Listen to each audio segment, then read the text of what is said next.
the people who get into these dungeons. They call them crawl rolls. Wow.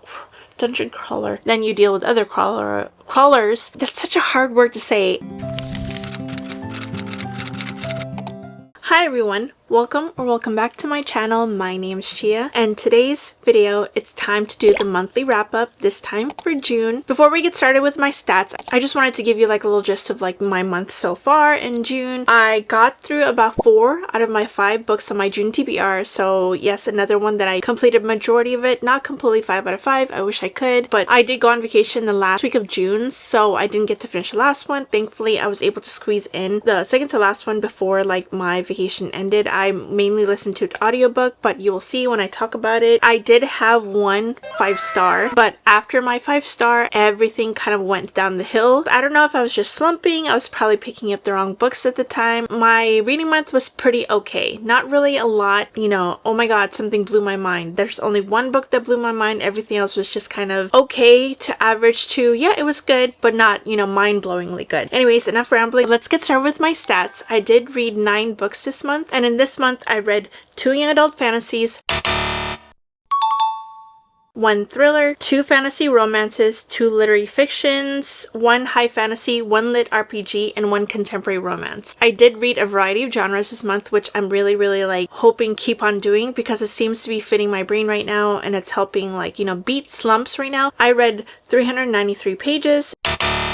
I read 8 books that are physical and 1 book that was on my Kindle, so 1 digital. One of the physical books I kind of immersive read, where I listened to the audiobook as well as read the physical book, but you'll see when I talk about it. My average rating was a 3.72 stars, so not as high as previous months. Yeah, that's it for my stats, so let's get started. So the first book I read in the month of June was, I think I finished this like the first or second day, A Darker Shade of Magic by V.E. Schwab. I forget what the actual like series is called. I had a whim to pick this up because I saw, I think, Maddie Faber's YouTube video, going through her like backlist because she's one of my new favorite YouTubers right now, and she read the whole entire series of the Darker Shade of Magic trilogy. So in this world, there are 4 different Londons. There's Grey London, White London, Red London, as well as Black London. And the reason why they're color coded like that just depends on like the amount of magic that's in the world because of like some stuff that happened centuries ago that formed these different Londons. There was a point where everyone could travel between these 4 different Londons, but unfortunately one of them kind of imploded on itself because of the amount of magic it had, and they had to shut all their doors so that people couldn't travel between the worlds anymore. So Black London was the one that imploded itself. There was just way too much magic, and so the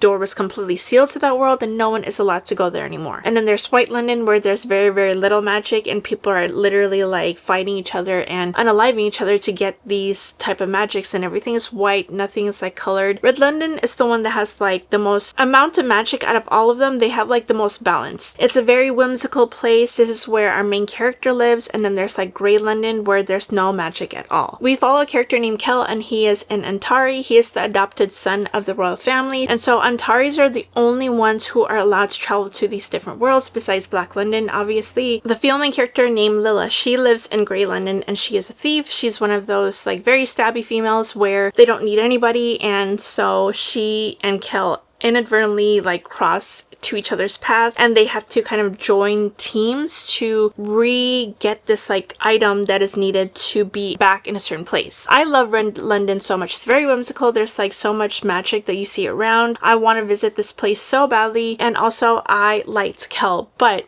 the thing that I kind of like was concerned about was the fact that I didn't really feel anything for the characters. They were just kind of there for me. I know a little bit of their backstory, but Kel was just kind of like a little bit one-dimensional to me. He just wasn't giving me anything really deep in his character, and I didn't really see any character development. He pretty much just stayed kind of the same the whole entire story, and I have a feeling that I'm probably gonna have like more feelings for these characters, more like connections to them once I go through the whole entire series, but I'd still did end up giving it a 4 stars because I love the world. The magic system is so cool. I really like how there's different Londons where each of them have different characters because of the way their world is built. The female character, she was okay to me. She was a typical, very, very typical, like, stabby female main character where I was not getting anything else besides that. And for someone who was a very stabby female main character, as a thief, she whipped out her dagger a lot, but didn't really use it smartly.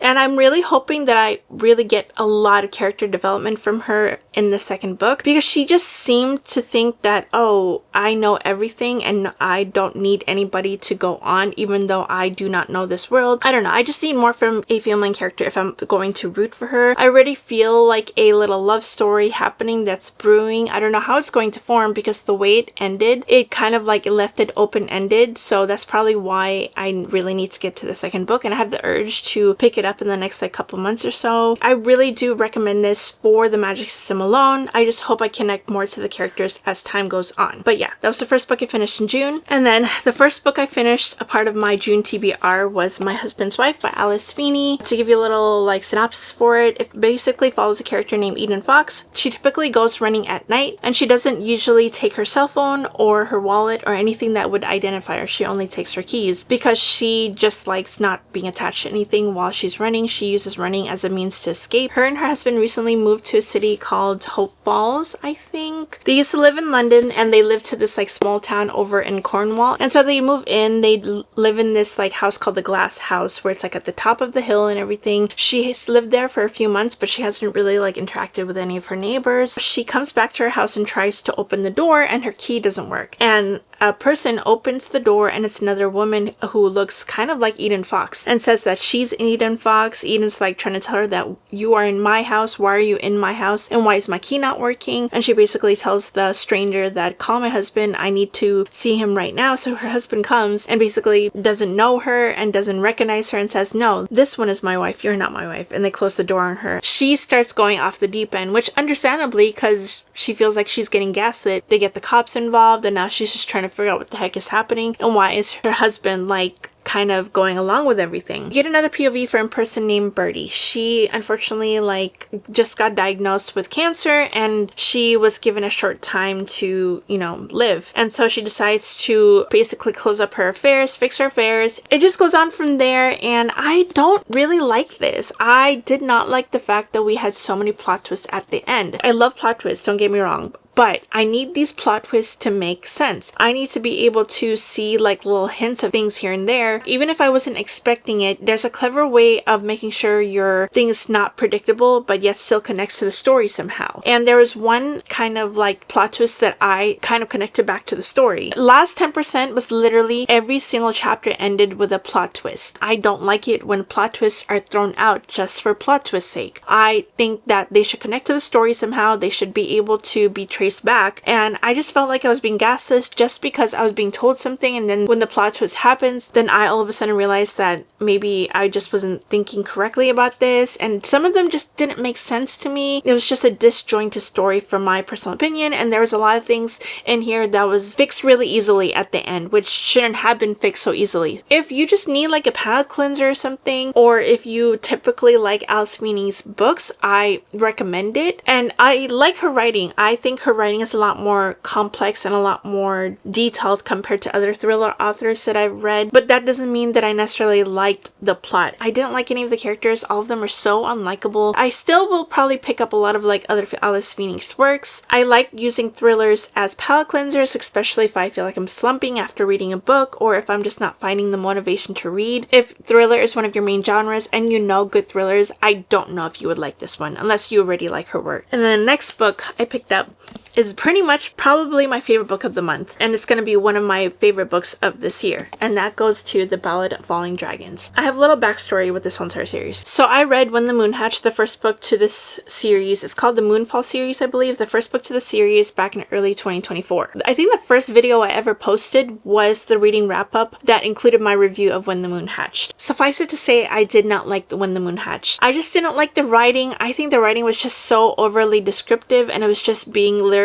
just to make it so it's flowery and beautiful. But yet, because of all the trying to be beautiful likeness, I just didn't pay attention too much to the story because there's just too much going on with the writing. And also, I did not like the female main character. She annoyed the crap out of me. I get it, she was going through trauma, but it doesn't mean she had to act like that the whole entire time. She had the tendency to make some character development or improvement or whatever, and then she would take 10 steps back and completely take back everything that like she thought she was going to change. Didn't like reading a book that already the writing did not grip me, as well as reading about a female main character, especially since we have a majority from her POV. It's a multi-POV and it's told from different characters. The Ballad of Falling Dragons released in May, and I had a plan to not, pick it up right away because I'm like, I didn't like the first book too much, so I didn't see a reason to rush out and get it. But then FOMO got me.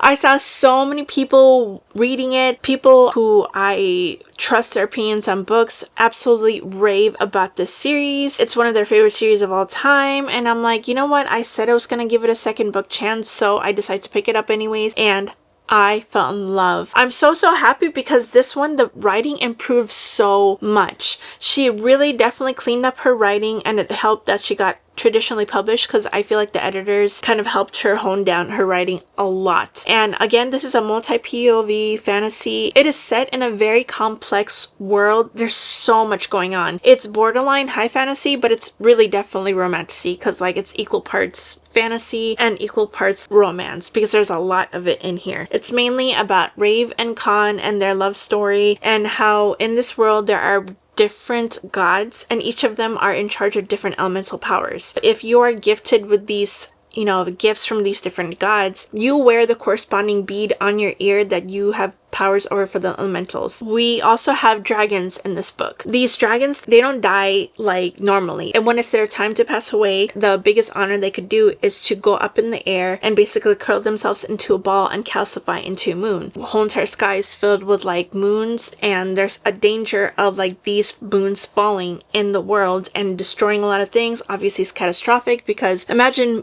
calcified moons dropping onto buildings and areas of the world. So we follow a character named Rave. She is an assassin. She's a very stabby female, and she is very traumatized. She has gone through so much in her life, and she gets sent an assignment because she's a part of this like assassin guild, and so unfortunately she kind of goes through a tragedy at the beginning, and so after this she goes on a revenge arc, and unfortunately that revenge arc lands her in jail, and that's when our male main character comes in. He's one of 3 kings, and they're all brothers, and he is traveling around the world because he's looking for moon shards, and this path takes him straight to Rave. And there's so much that happens in this book, so many intricacies, there's so many layers, it is so in depth. And in this book there's like little things that are mentioned in this book that you think maybe it's just like mentioned in passing, maybe it's not going to like amount to anything. No, everything is connected. There's so much foreshadowing in this book. There's so many little intricate like details that is so connected to the bigger plot. It's crazy. And like I said, how there's multi-POVs in here. Sometimes in other fantasy books, the POVs, you don't really see their connection to the main story. In fact, a lot of them go through side quests that honestly don't really amount to anything towards moving along the main plot of the story. But in this book, every single POV helps along the main plot. There's so many intricacies in here. Like I said, it's like borderline high fantasy because there's so many details thrown in the world. There's tons of history and lore about the gods. There's tons of history and lore about the dragons. The dragons are not just a extension of their writers. They're actually their own beings and their own thoughts and opinions and feelings. There's different types of dragons too. Different types where some of them can't be in cold places, can't be in hot places, can't be in dark areas, whatever. And so they're so magical. I love the way the dragons were portrayed in this book. That's what the main thing I loved about When the Moon Hatched, because the dragons are so unique in that book. And I love that we see so much character development from Rave. It's the exact character development I needed, and she goes through so much again in here, find her own motivation to overcome the emotional trauma that she has, because it's so deep ingrained into her and she's buried it for so long. But she has to realize that she kind of needs people to help her along too, that she can't be lone wolf the rest of her life, and to find herself trying to open up so she can be the person that Khan kind of deserves. Khan, our male main character, oh my gosh, he is one of my new favorite book boyfriends. In fact, he's a book husband. The way he goes about things, the way he doesn't push Rave to do anything, and he is always there available to her, that he spent so many years yearning. I'm not even gonna say it because like there's so much yearning for love. There's like so much things that are happening. His love is unshakable. That's all I have to say, and it's so good. I highly recommend that if you did not like the Moon and the Moon Hatched, you had the same problems that I had with it, I highly recommend for you to pick this up. This was so good. It was one of my biggest surprises of this year. I can't believe how much I love this book, and I missed them already, and I cannot wait to get the third book in my hands, which is going to be the final book in Raven Khan's story. So their story is only meant to be a trilogy, and I think the rest of the books that Sarah A. Parker is going to write in the Moonfall series is probably going to follow other characters. Most likely Raven Khan will probably like show up here and there, but it's not going to be mainly about them anymore. And also there's a villain in here that I absolutely despise. There's multiple villains in here, and the villain in here is so diabolical. He's not even like cringy kind of like diabolical. He has reasonings for doing the things he does, and it's understandable, but you're rooting for the good guys, so you are pissed off at him the whole entire time. Especially the crap he pulls towards the end is insane. I haven't hated a villain like this since Arobin from Throne of Glass, if you know, you know, as well as Dolores Umbridge from Harry Potter, and that's been so long. And you know things are well written in a book if you absolutely despise the villain. Absolutely love this book. This is so good, and it's one of my favorites of this year. Like I said, I gave it a 5 stars. Obviously I had to give it a 5 stars, and if you want to know my full thoughts as well as like my full opinions on it, check out my 24-hour reading vlog. I read it in that. I spent majority of my time reading this book in my 24-hour reading vlog, and also I cried so many times in this book. There's like 3 points in this book where I was just sobbing, and in the last 10% you just see tears falling down my face. I needed a palate cleanser, so I usually pick up like either literary fiction, thriller, or like a contemporary romance, but lately I've been leaning towards literary fiction more, and I picked up The Compound by Aisling Rawle. This book is basically about a reality TV show. It's very similar to Love Island, where there's 10 boys and 10 girls, and they have to be brought to this compound, and they are set to compete against one another, and they have to couple up, just like Love Island. And so the girls are the ones who slowly wake up first, and we are seeing everything from the POV of Lily. She wakes up first, she finds another girl, and then they slowly go around the compound, explore and tour, and find all the other girls there. They have to do team-based tasks in order to get like luxury items. Not only luxury, but also hygienic items too. They need to do a task to get more food or get more shampoo stuff, and there's also individual tasks that these characters can and have the option to do. For example, Lily went through a thing where she has to talk to a certain character and she can get a comb to brush her hair. So they don't have the basics here right now, they have to earn it. And whenever they get like an individual prize, they have a brand name attached to the thing, and they basically have to do like a little segment where they talk about the sponsor and say, hey, thank you for giving me this item, you know. And if they do it well enough, there's a chance that these people will get sponsored once they live like the compound. So the boys finally show up. They actually wake up in the desert, and they have to find their way into the compound. Things that are happening in here that are just gross and weird, and they just do it for the entertainment factor, and there's literally like a whole entire audience that's watching them, and they're set in sort of like a dystopian world because the compound is just set in one big giant desert. They're not allowed to leave, obviously, and they are tasked to slowly like be eliminated each week. Like they can get voted off if their person chooses to go with somebody else, and they are in danger of being voted off themselves. If they're single and they don't have somebody to share a bed with, they're in danger of doing that, and so that's their whole entire goal.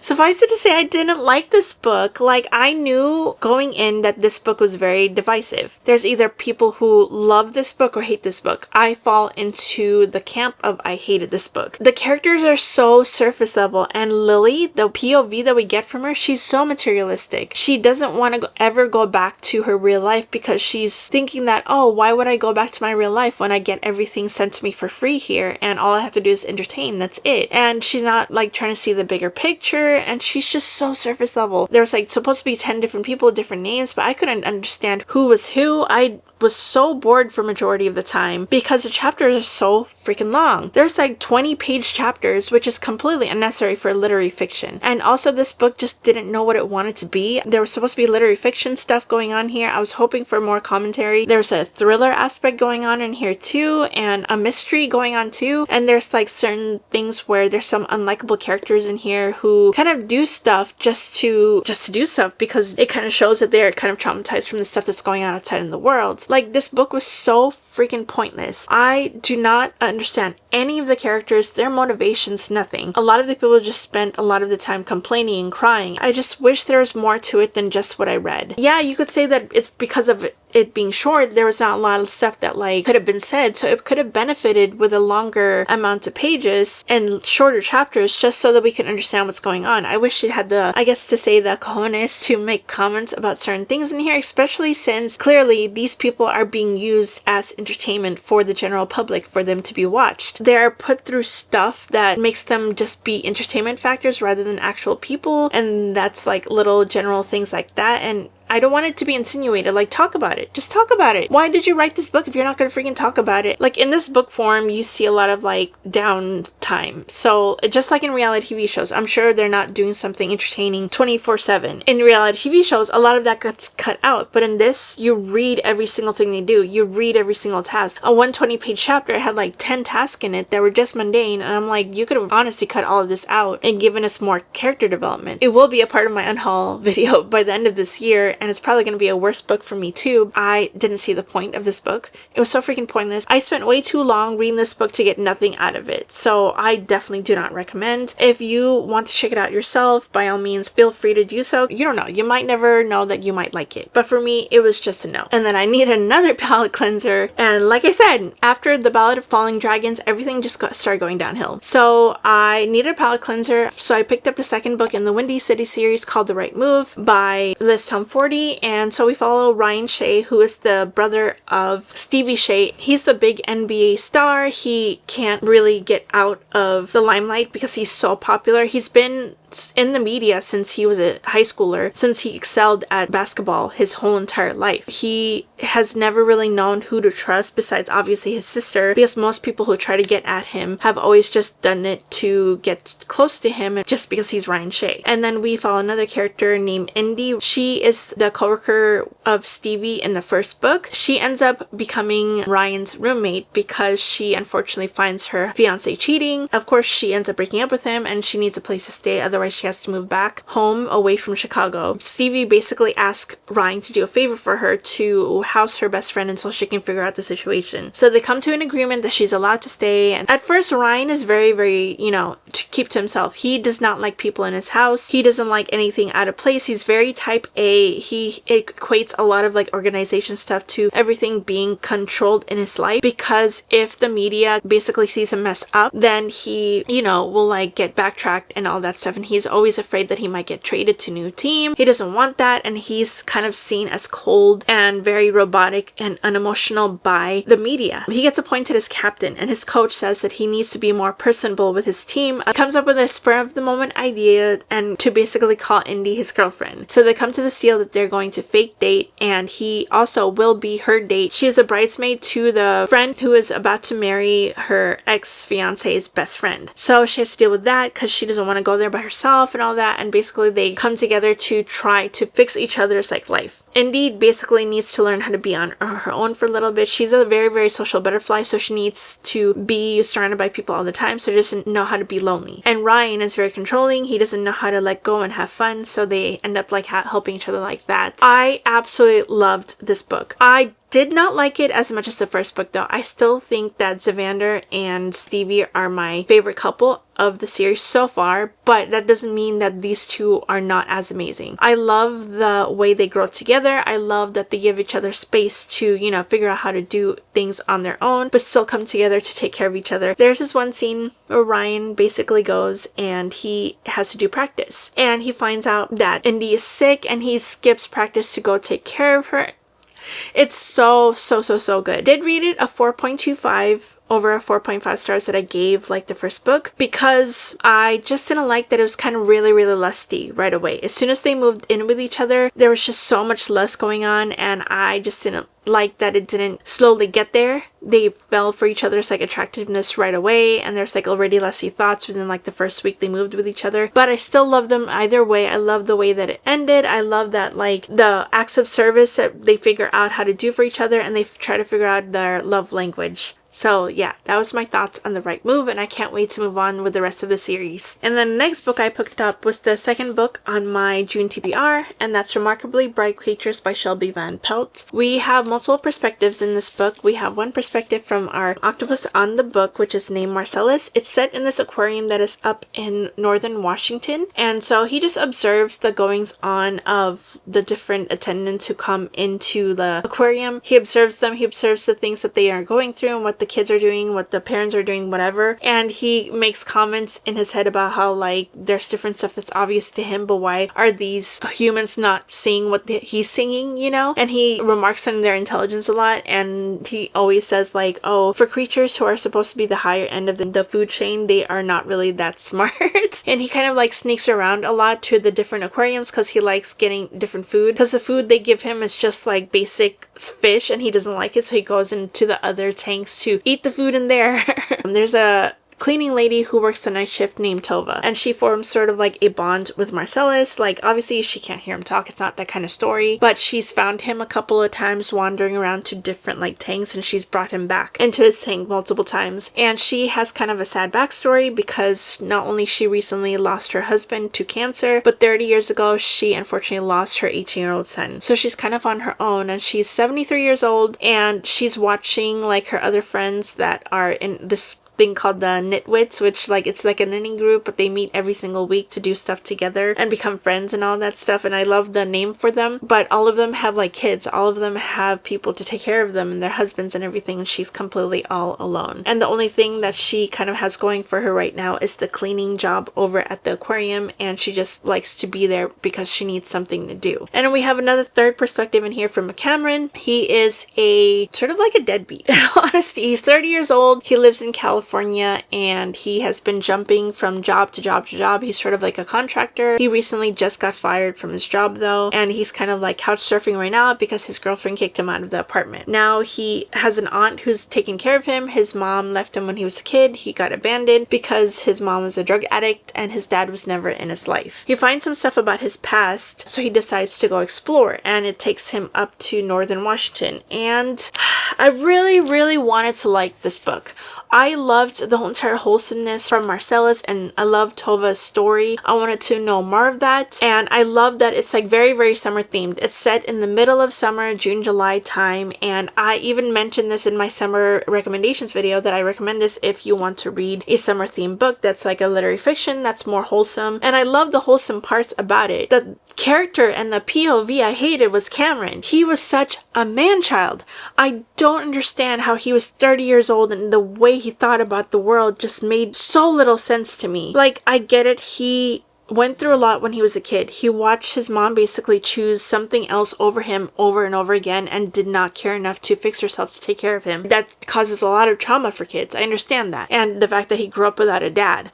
But he had his aunt who loves him and takes care of him and literally does everything in her power to make sure that he's happy. She didn't abandon him. She was there. He could have easily been taken to the foster care system, and yet since he's been a kid, he's kind of used that kind of thing as a clutch to him, and he hasn't found it as a means to, you know, take care of himself and find other ways to get out of it. And he resents everyone who's become successful because, like, oh, he thinks that, oh, maybe there's someone who's helped them, maybe they're just nepo babies, or maybe they've worked hard to get to where they are and you're just choosing not to just because you don't have that advantage over other people. He made me so mad at points. Like I said, I loved being in Tova's perspective, the way she was kind of handling herself through grief and trying to find ways to make her life seem a little bit more full outside of all the losses she had. And she comes away with so much positive and optimism being 73 years old, which is really hard because she's getting older. Her body doesn't work the way it once before, and the fact she lost two people that she loved so much, especially her son. She's gone through that grief. Yeah, she didn't use that as a means to just like stop living her life. She used it to go forward and be kind to people and still put a smile on her face and all that stuff. And the town that they live in is very small, so everyone knows each other's business, and Cameron just comes away with like a motivation to just do nothing, despite the fact that a lot of these people in this town took time out of their day and gave him a place to stay because he has no jobs and he has no money. So he has to pawn off on other people. He made me so angry, and there are points where I feel like he was getting close to a character development. He really was close, yet he just was like disregarding everything. And the fact that there was like a little moment in like one part of the chapter at the end where he just all of a sudden like just changes because what? I just honestly think the other characters deserve so much more. He was such a brat. I can't believe what a man-child this man was. He angered me so much every single time. Yeah, he was not even mentioned in the synopsis. It was literally just talking about Marcellus and Tova. I think if Tova was the only one talked about along with Marcellus, I would have been completely fine with this book. It would have gotten so much higher rating. But again, the detriment was Cameron. Oh my gosh, he pissed me off so hard. Like, he was so much more privileged than most people who would have been in the same situation with crappier circumstances, and he didn't use what he was given to his advantage to rise up rather than like stick to his circumstance. He was so much luckier than most people are, and that was just a detriment to it. Because of Marcellus and Tova and the setting and their story, I gave it 3.75. If it was just Cameron and none of those other things were a big factor, I probably would have rated it like a 3 stars or even less than a 2 stars. It was just so bad from his POV, and I didn't expect that at all. I thought it was like going to be heartwarming and stuff. So unfortunately, this was such a disappointment for me. Like I said, it just kept going downhill for the rest of the month. And then I was on a whim to pick up Emily Wilde's Encyclopedia of Fairies by Heather Fawcett. I picked it up around like September of 2023. Every single time I've tried to pick it up, I picked it up maybe twice, read the first couple pages, wasn't feeling it at that point, so decided to put it down. Finally, I got the huge urge to pick it up this month. So I'm like, okay, maybe a fairy, whimsical, cozy fantasy would be a little bit of a palate cleanser right now. Is probably what I need since I read like bad books back to back. And so I picked it up. And so we follow a character named Emily Wilde. So Emily goes to the Netherlands and she is writing a book. This book is told from different journal entries. I love journal entry novels. I really like that. And then so she gets to Norway and she ends up staying in this little village called Leosland. I hope I pronounced that right. I'll put the name on the screen. So she goes into this small town. She stays in this like small little cabin that she rents from one of the people in the village, and she is there to study fairies. And in this world, fairies are actually pretty prominent. They're very kind of like evil,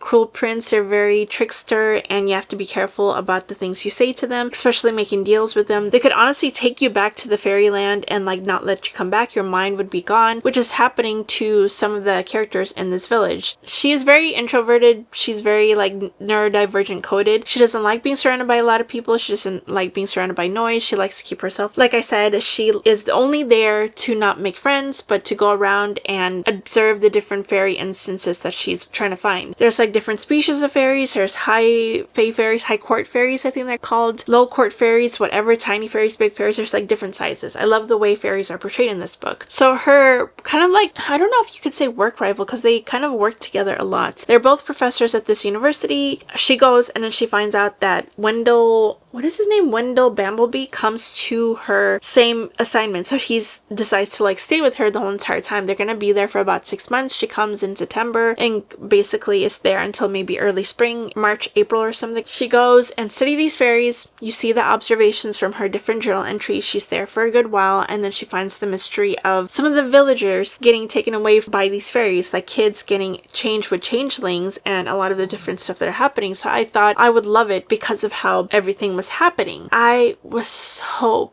bored majority of the time. I am not a typical cozy fantasy girl. I love high stakes in my fantasy. I love action. And so I thought this would be good because I was hooked for the first 25%. Like I said, I loved how the fairies were portrayed. I love reading it from her perspective as a analytical researcher instead of like, oh, it's just a whimsy thing. And then it started turning textbook to me. It stopped being fun to me, and I missed the fun part of the beginning. There was sort of a detachment that these characters had from the villagers, even though they're supposed to be helping them. But Emily stated multiple times in her like entries and her research and stuff that this is probably just an academic base, not necessarily if she was doing it because she cared about these villagers, despite how warm they kind of like greeted her, even though she offended a few people by not respecting the culture. But she found out anyways and tried to amend her things. But I was just observing the things that are happening. I did not connect to, oh my god, Wendell Bambleby or Emily. They were trying to force a love story in here. I did not like the love story. I thought it was just so out of pocket. Like, all of a sudden, he kind of came into the village and he was flirting with a lot of these girls. In fact, he brought a couple of these girls back to the cabin and made it a point that he and Emily were really not a thing. They were just friends. In fact, they were just less than friends. They were just academic partners, whatever. She didn't care. He didn't care. And then all of a sudden at the end, there was like, oh my gosh, I really care about you part. What? It just came out of nowhere. And also, I did not like him as a main character for Emily because he was absolutely lazy. He didn't do his part in the research whatsoever. He kind of just used his charm and like his sort of like ways to persuade people to do the things for him. He was such a spoiled little brat because he's used to taking some of these people from his university to help them out, and he forces them to do the work for him and then takes credit for it. And he didn't really have any character development the whole entire book. And also, I told my boyfriend this multiple times that Emily kind of reminded me of Sheldon from Big Bang Theory. And I understand because they're both kind of really neurodivergent, but reading it from a reader's perspective, it's really, really difficult since I want to be able to connect to these characters and relate to them and also show a sort of like found family, because that's one of my favorite things about cozy books, because I love the found family. If the found family is really good, then I love it. But despite this whole entire thing about helping the village out, there just wasn't any connection whatsoever, despite how much people tried. And I just didn't like it. It wasn't fun to me at all. I have no desire to pick up the second book, even though I have the second book. I think it's called Map of the Otherlands. And unless someone convinces me that just gets better and better as the books go on, I might unhaul my copies and just say that this is just not a book for me or book series for me, and that's okay. I know a lot of people love this series. There's 3 books in it. All 3 books are out. Heather Fawcett announced that she's going to come out with 2 more books for the series. I think one is supposed to come out this coming spring, I think it is. Winter. I don't know, because I think that's the reason why I wanted to really pick it up. I wanted to see if the series was for me so that I could pick up the 4th book. I just can't see myself picking up the next books anytime soon. And if you didn't like the first book and can tell me that the books get better, please feel free to try to convince me in the comments. I just didn't like this, and I just might not like it further on, and I don't feel an urge to pick up the next in the series or a pull or anything like that, because I don't like the love story. I didn't like the main characters. I would love to see more of the world, because like I said, I love the way the fairies are portrayed in this, but it's just not enough for me to pick up a whole entire series, especially since I'm learning to kind of DNF series now and know when a book series is not for me, because I don't feel like wasting my time anymore picking up books that just don't feel right for me to read, because it's just not piquing my interest. There are so many other books out there that I could be picking up that I could fall in love with, and I'm tired of mediocre books. And then the second to last book that I picked up, which is another book that was on my June TBR, is The Will of the Many by James Islington.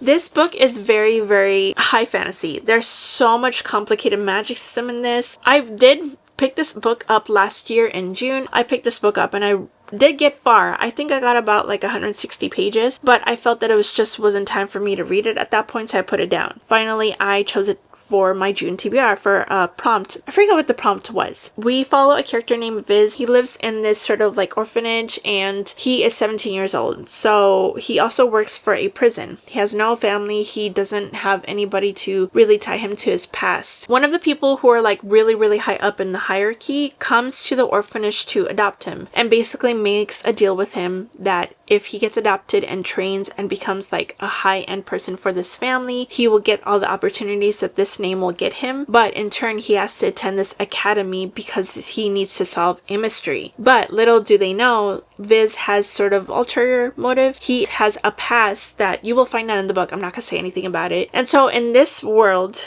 there is a thing called will. The stronger you are, the more will you get seeded to you. Like, imagine this pyramid. There's like a whole entire system that is being worked on for this one higher up person or this one higher up group, whatever. The higher you are in this pyramid, the more will, and the stronger you are, the more privileged you are, the more opportunities you get, whatever. And the wills are sort of like life forces that are given from the people to these higher ups. And the lower you are on the pyramid, the more will you have to seed to more people. There's a sort of like graph that you see at the front right here, like a table.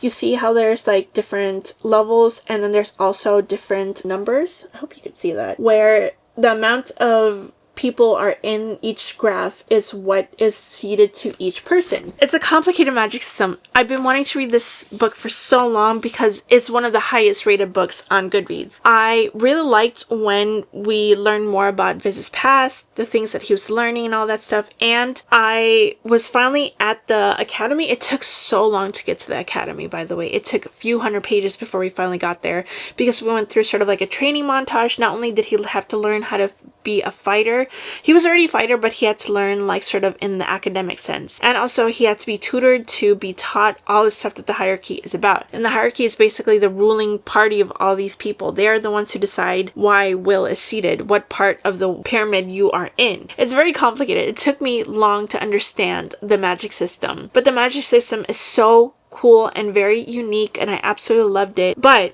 okay, here's the thing. I loved the world. I loved the writing. In fact, James Islington is such a good writer. If you're intimidated by this, I highly recommend just jumping into it and also slowly taking your time with it, especially if you're not used to books like this. It's a little bit more complicated, but once you get into it, you understand. He will explain it to you very, very clearly and not complicated that much. I didn't connect to a lot of the characters for the longest time because we were mainly with Viz, and he's kind of like living a double agent life because not only is he helping the person who adopted him and doing what they want him to do to solve what they wanted him to solve, but he also needs to help another party because they know about his past. And so they're using that against him too, so he has to do another task in this academy for them. And he has to go back and forth with all these different people in the academy. He has to keep his story straight. He has to make sure that he's not crossing any boundaries, and sometimes he kind of like forgets sometimes, but somehow it just works out for him. I love the little found family that starts and getting formed like towards the end, maybe 300 pages on, you start finding out more about them. And there's so many political stuff that happens in here, and it was such a lot of things to keep track, and I loved all of the political stuff, all of the magic stuff, all of the different plot points. But again, the detriment to me at least was the characters. It took me so long to get connected to the characters, and I felt like Viz, the thing about him was that he's very intelligent, he's very smart. He has to keep track of all of this stuff and also understand the things that are happening in the university and also the stuff that he was being tutored on. He has to know how to do all of these things, yet he would do different choices that would kind of like leave somebody else in like hot water, but for him it would just randomly magically turn out, and sometimes it just was hard to connect to that. Give me a consequence for this person, you know. He did have some consequences towards the end, but every single time he did something in university it just would work out for him, and I just don't like that. I didn't really see the hype for a little bit. I saw how the world was like so well formed, so complicated, so complex, so wonderfully written that I really love the world, but the characters I was just like towards the end the plot twist happened and that blew my freaking mind. I was like, what? So I'm so anxious to get to the second book now, and I really want to, but the cons that I gave you was the reason why I could not give it a 5 stars. Just the biggest thing is like the characters. I really love character work, and I need to connect to them and emotionally connect to them, and hopefully in the second book I will. Hopefully I see more of that character development that I want from Viz, and hopefully a stronger sense that he needs to take up certain things in order to move forward with the story, and I get that. I want to see how things go on as the story progresses, because when you find out the plot twist, you actually find that it's not really what you thought at all, and it was something that you didn't even guess was going to happen. It was just so crazy, and like when you read it back, my friend, he read it and I was talking to him about it, and he said if you read it back you see how everything connects to that plot twist at the end, and I'm just like so mind blown. I can't wait to pick it up, but it was still a high rating, 4.5 stars, so I can't wait to move on to the next book. Now, on to the last book that I finished in the month of June. In fact, I just finished it this morning, and that is my 4th book on my June TBR, which is Dungeon Crawler Carl by Matt Dinniman. This book is a lit RPG, so basically it's a video game in book form. So we follow a character named Carl. It literally starts off from the get-go where the world just plots on itself. He runs outside because he is taking care of his ex-girlfriend's cat named Princess Donut. So Princess Donut runs out, gets stuck in a tree, and then Carl is outside like trying to get Donut from that tree, and that's when the world like completely implodes. Is that what it is? A few moments later, like a person on like a voice call tells them that the world has been, you know, annihilated, and everyone who has been outside of these buildings are the only ones left, and there's going to be various doors opening all over the world that will lead them into this dungeon. And in order to survive, they have to learn how to fight and basically do a video game, and they have to get to level 20. So Carl gets into this dungeon. It's literally like, I don't know, if a role-playing game RPG, it's literally, if you know about D&D, all the stats that you do, the different things that you have to work around to figure out your class, the way you work, the way your game style is, your play style, whatever. There's loot boxes and inventory management, there's skill points, and also stuff like skills like constitution or athleticism, charisma, whatever. So the stronger you are in certain parts of the skills, the more inclined for you to be able to do certain things in the game. It's literally D&D. And so the first level, he has to go through like a tutorial thing where he has to find out how to fight and how to eliminate like different creatures. There's like goblins. There's these little things like gremlins. They're like little bugs you have to fight. There's bigger monsters. So every single level, everything gets more and more difficult. And there's a certain amount of time that you're given, maybe like a week, 5 days, whatever. The announcement will tell you that you have this certain amount of days to find the entrance to the second level. If you get stuck there after the timer runs out, the same thing will happen to like all the buildings that happen on Earth. It's just gonna go splat. And so he has to keep doing that within the time limit, but you can't do it too fast in the time limit because you need to level up. You need to get stronger, otherwise the moment you go into the next level and you're not strong enough, you're just gonna die. Like I said, it's just an RPG if you ever played a video game before like that, and it's kind of a crass humor in here, but I'm pretty used to this because I've seen my boyfriend play like these various games that include this kind of humor, and it's pretty funny to me. So it's not going to be for everyone, and I immersive read with it by listening to the audiobook on Audible. I have a bunch of credits built up right now, so I use that, and I heard that was like the best way to read it is to listen to it through Audible, and they were right. The narrator, there's like different voices he makes for every single character, and there are points where you come across other crawlers, the people who get into these dungeons. They call them crawl rolls. Wow. Dungeon crawler.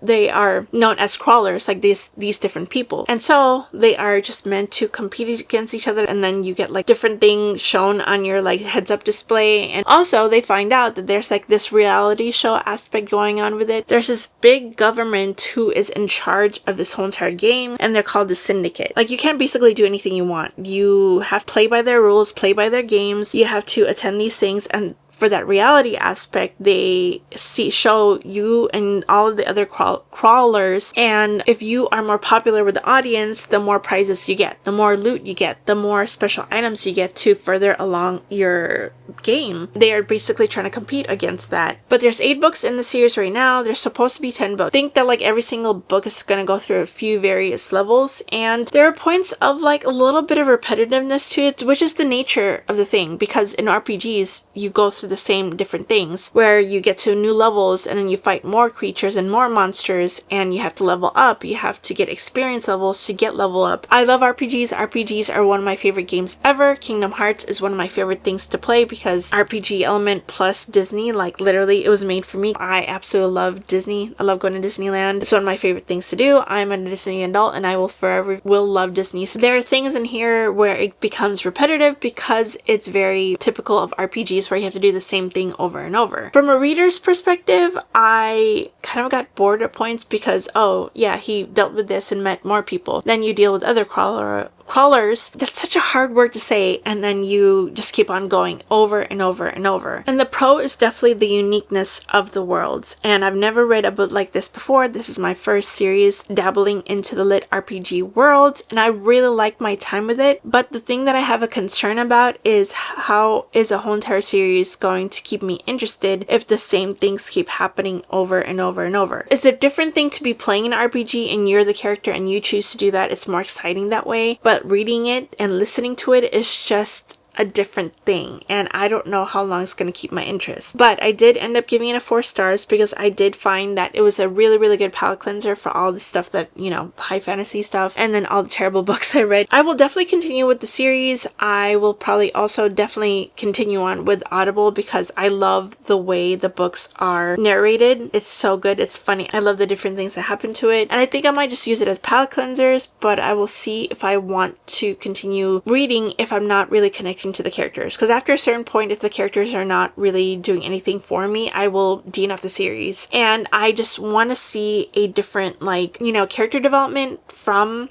Carl. Yeah, you could say that it's just a video game, but from reading it, I would love to see a character development from Carl, from Princess Donut, whatever. Oh yeah, and Princess Donut can talk now since she's a part of this, like, dungeon. So I can't wait to move on. I really can't wait. And it's not really like a cliffhanger that happens in the end of this book. It's more of a like, oh, you know that they're gonna continue on with like the different levels, and it's one of those things where it's just like, oh, let's see how far we're gonna get with the other levels. And I'm sure they're gonna do more stuff with the Syndicate. Probably some people won't like the humor in here, but for me, I find it hilarious. I don't mind crass humor. It's just that it can't be too raunchy. If it gets too raunchy, I lose interest really fast. That's not my kind of humor. And also, if you didn't know, the rest of the books are all on Kindle Unlimited. So if you don't want to buy each individually, you could just read them on Kindle Unlimited. If you're gonna pick this up, I recommend the audiobook. I think that one will be more interesting because I found that when I was reading it just physically without the audiobook in my ear, I found myself getting a little bit bored. So if you play video games, if you love RPGs, I feel like you would really like this. Like I said again, this is not going to be to everyone's taste, but I want to continue. I just hope that the stuff that I'm kind of like crossing my fingers hoping for will come true. That was the last book I read in June. I thank you again for like all your support. I thank you for listening to all my monthly wrap-ups constantly because I love interacting with you guys in the comments, and like we are slowly growing our community and I'm so excited about that. Thank you again for watching. If you made it this far and you haven't liked yet or subscribed, please do. It really helps my channel a lot so that I can continue making more videos like this for you guys, especially if you're interested. I love talking about books. My camera knows I love talking about books since I go on for hours about each and every single one of my books, and I will see you all next time. Bye!